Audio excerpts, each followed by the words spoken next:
Been here for a while, and everybody might not last for the rest of the show, but just those who are here, appreciate y'all for being here. So this is ForFacts Podcast, show number 17. Show number 17. Black History Month, you feel me, still in full effect, doing it for the culture. I just want to say real quick, we are doing it for the culture, and I just want to press Instagram real quick because it is day 4 into Black History Month.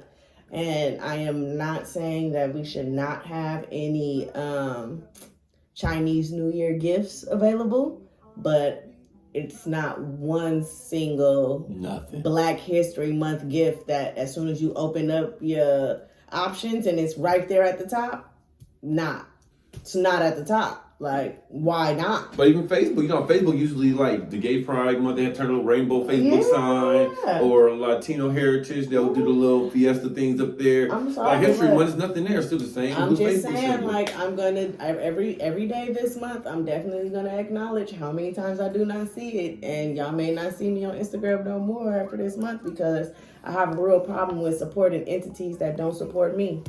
Yeah, and I mean, that's big, and like I said, let me finish the introduction to the show. So, like I said, it's show number 17. It's your boy Gemini, my girl Dan Yeezy in the building. Miss Reality Check. Miss Reality Check is here. And so we tapped on for the first half of the show. It was basically considered black religion, how black people follow religion so blindly without questioning things and thinking that it's our savior when it really could be our freaking nail in our backs. Right? Holding us down, pinning us down to the ground so we can never climb up out the rut that we're in because we got so much faith inside of faith that we're just hammered down by it. Yeah. Right? It makes us docile. Right? And so now I'm getting to the second half of the show. The second half of the show is, I labeled it, Who's in the House? Ooh. Right? Who's in the house? And it goes, it's the battle of colorism, the light skin versus dark skin thing. The brown paper bag pass. Yeah. Brown paper bag test. Yeah, and the reason why I call it Who's in the House is because I believe this all stems from the field nigga, house nigga situation. You know what I'm saying? Basically, the fair-skinned person and dark-skinned person get treated like nothing when a fair-skinned person gets to go in the house under massa. Even though they still get treated like shit, but they're not laid out in the field and outhouse and all that good stuff. They're not picking cotton. So I think when it comes down to us as a people, like, we pick and choose. We don't pick and choose battles. We damn near take every battle we can. Honestly, we got enough on our plate that we going through already in this world, and we tend to, any battle that comes our way, we just pick it up anyway. And that's why they call us such a strong people, this, that, and the other. But honestly, I think we're stronger than we have to be sometimes. You know, we're out here, like, you seen the Groovin' Gorilla guy? The little mo get on everybody's nerves. That's kind of how I feel about us as a people, because we pick up every fucking battle. Like, and we're just out here getting bigger and buffer and stronger and stronger. For what, though? For what? Because we pick up all these battles, we're not winning any of them. I mean, we do win, but we don't win them for us. I mean, we're losing, though. That's what I'm saying. We pick them up because we pick up these battles, and then, you know, it's like we pick the lock, and then, like, everybody else walk in the door. That's what I'm saying. But see, and then most fights, like, when somebody is fighting for somebody else, usually they're fighting for the underdog. The underdog don't usually fight for the top dog. We stay fighting for the top dog. That's what I'm saying. We're fighting to feed them. They got all the food and everything in their house. We're outside on their porch, not trying to come in. And we're fighting all these battles just to hand them whatever we win.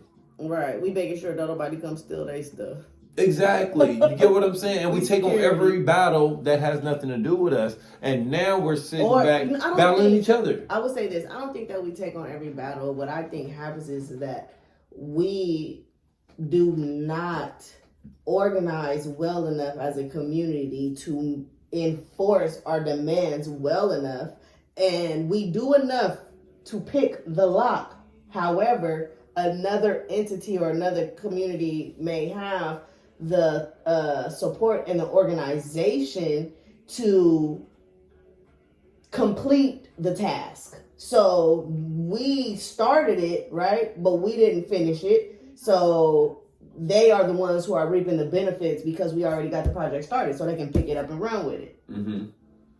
I don't think that we're doing it for them. We are initially going for our own rights, We just don't have the manpower, the financial resources. I would say that. I don't believe that we have the financial resources to actually make the changes. Look, like we I said, think we do. No, not if Go ahead. economically we just decrease down to 24K per household if it's averaged out. No, what I'm saying is, I think we got the economic resource, but it goes back to what you said in the beginning. We're out organized. We have enough resource and money in our own communities amongst each other to where if we put the money into our community, we can make more millionaires of our own. And that way our economic situation will change as a people. But we too busy making money within our own community and giving it out to other communities, making them richer. When they don't spend, they save. We spend, right? They say if you can't, like a rich person mentality, what they do is they live off 30% of their income. If you can't live off 30% of your income you make, then you're overdoing your life. You're doing too much. Us, that's not even an option. We live in check to check no matter how much money we make. Because the more money we make, the bigger our house gonna get. The better our car is gonna get. The better our clothes are getting. Like, we're doing things extra that we shouldn't be doing. You know what I'm saying? Well, the thing is that I'm sorry, but I'm not staying in the shack if I don't have to. Right, but we're vanity slaves though. But like I said, you can see fucking Bill Gates still driving a fucking 98 Camry. You feel more Prius. I can still drive a 98 Camry or a Prius if I feel like it, I can go get 10 Bentleys. Yes, I can do that. But what I'm saying is, if we discipline ourselves, so say for instance, we get to that first million, right? Mm-hmm. Or fucking $700,000, right? We up. Yeah. Up. Yeah, we up. You feel me? You think we gotta sit back and hold that and let it keep bubbling? No, we're gonna start purchasing things now. So now our meal ticket came down to under a meal. And you know a meal ticket can go like that? A meal ticket when we were kids, a meal was a lot of money to us. Nowadays, a meal ticket, we can blow a meal ticket within a year. Easily. Easily. You buy a house, pay it off $500,000 at least by itself, at least $500,000. That's half of it gone. You get what I'm saying? And you buy you a decent car, it's $100 right there. You got $400 left. Well, I'm gonna put $100 to my kids for college funds. Not all decent cars are $100. No, I'm just saying, that's a luxury car. A luxury car is $100. A decent car, you can get a decent car for $50. Yeah, but like I know we're talking about shit. We getting off topic though. Yeah. We supposed to do something. We was supposed to talk about light skin. Like I said, I was talking about my people in the culture, man. I just get lost on so much. We got so many things going on, but it's hard to stay on top when it comes to these type of issues because we got so much shit going on, so many things to touch on. All right, so let's start with, or whatever the case may be. Let's start with what brought it up was the actress who was recently the other day who came up with the apology. Yeah, she came up with the apology for darker skinned women, saying that she apologized for getting the roles, apologized for making them what she perceived. I believe that this is a perception of her, that she perceived that they were feeling like she was stealing their man, stealing the man, stealing the roles, stealing the roles, and she felt real bad about it because her mom apparently is a dark-skinned woman, and her dad's a white man. Right. So she doesn't feel, she is distraught at the idea that she can't even represent her own mother. Right.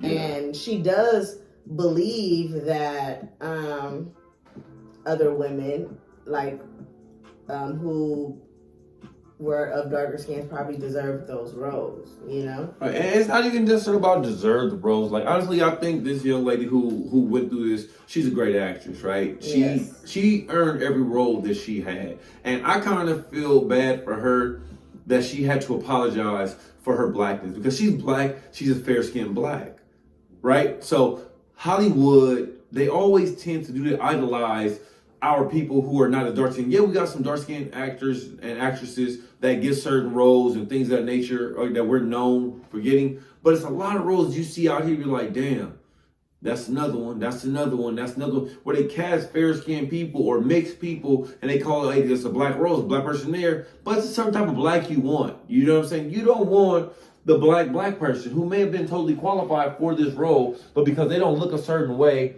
they're being held out of the role. And us as a people, we can't sit back and knock that person for getting that role. You know what I'm saying?